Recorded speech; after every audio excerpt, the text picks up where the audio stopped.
ముఖ్యంగా 317 బాధితులు గత 3 సంవత్సరాలుగా పుట్టకొక్కలు చెట్టుకొక్కలు అయిపోయి రకరకాల జిల్లాలలో, బిడ్డల ఒక జిల్లాలో, భర్త ఒక జిల్లాలలో, భార్య ఒక జిల్లాలలో ఉన్నటువంటి క్రమంలో మరి వాళ్ళకు న్యాయం న్యాయం చేయాలని చెప్పేసి DTF పోరాటం చేస్తూ ఉన్నది.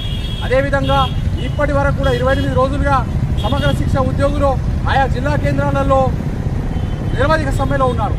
దాన్ని కూడా పరిష్కరించాలని చెప్పేసి, CRTల సమస్యలు పరిష్కరించాలని చెప్పేసి, KGBV ఉద్యోగుల సమస్యలు పరిష్కరించాలని చెప్పేసి, అదేవిధంగా ITDAలో CRTల సమస్యలు పరిష్కరించాలని చెప్పేసి కూడా DTF ఈరోజు ప్రభుత్వాన్ని డిమాండ్ చేస్తూ ఉన్నది.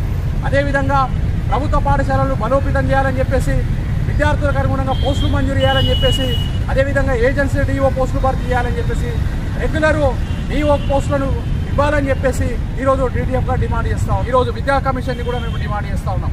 అందుకోసం మిత్రులారా, DTFలో ఉన్నటువంటి ఈ యొక్క పోరాటాన్ని బలపరచాలని చెప్పేసి, అదేవిధంగా మరి నూతనంగా వస్తున్నటువంటి ఉపాధ్యాయులు అదేవిధంగా విద్యారంగంలో పనిచేయడానికి, DTFలో పనిచేయడానికి ముందుకు రావాలని చెప్పేసి, DTFని బలపరచాలని చెప్పేసి మొత్తం విద్యార్థులకు, ఉపాధ్యాయులకు, అదేవిధంగా సమాజంలో ఉన్నటువంటి మేధావులకు మరియు విద్యారంగంలో పనిచేస్తున్న ప్రతి ఉపాధ్యాయుని కూడా విజ్ఞప్తి చేస్తూ ఉన్నాం.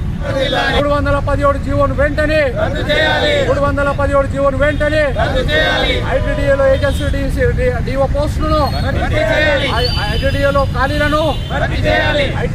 ఖాళీలను, సమగ్ర శిక్ష ఉద్యోగుల యొక్క సమస్యలను